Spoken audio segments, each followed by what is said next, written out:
Hello guys, this is my first vlog. यो चाहिँ मेरो पहिलो vlog हो। आज चाहिँ हामी चाहिँ टक्क बाटोमा हिँडिरहेका छौँ।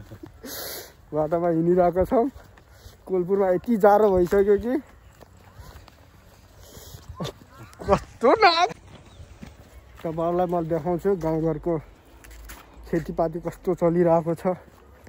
गाउँघरमा अहिले यस्तो भ्यू छ हेर्न सक्नुहुन्छ। पुरा तोरीहरू फलेर यस्तो भएको छ। फलेर हैन फुलेर यस्तो भएको छ हेर्न सक्नुहुन्छ।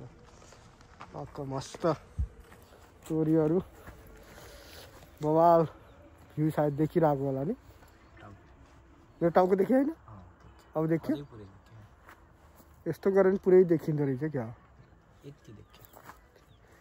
यो चाहिँ मेरो पहिलोचोटि बनाएको भिडियो, त्यसैले हामी चाहिँ पुरा कसरी भिडियो बनाउने भनेर यसो सिकिरहेका छौँ। कति माथि लाग्नुपर्छ?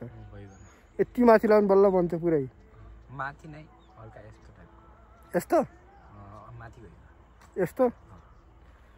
सरी गाइस, यो हाम्रो पहिलोचोटि भिडियो बनाउन जाँदाखेरि मोबाइल कसरी समात्छन् भन्ने नथापाको कारणले गर्दाखेरि हामीले मोबाइल कसरी समात्छन् भन्ने हामीले सिकिरहेका छौँ। कति माथिसम्म मोबाइल लग्नुपर्छ हैन? ठिक छ कि नै?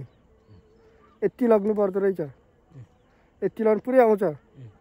यति लगायो भने पुरै आयो। पुरा हात दुख्दो रहेछ यार। यो सेल्फ स्टिक चाहिन्छ यो समात्नलाई, नत्र त सकिँदो नरहेछ। यो यतिको समात्दाखेरि चाहिँ बबाल आउँदो रहेछ। मच्छरले चाहिँ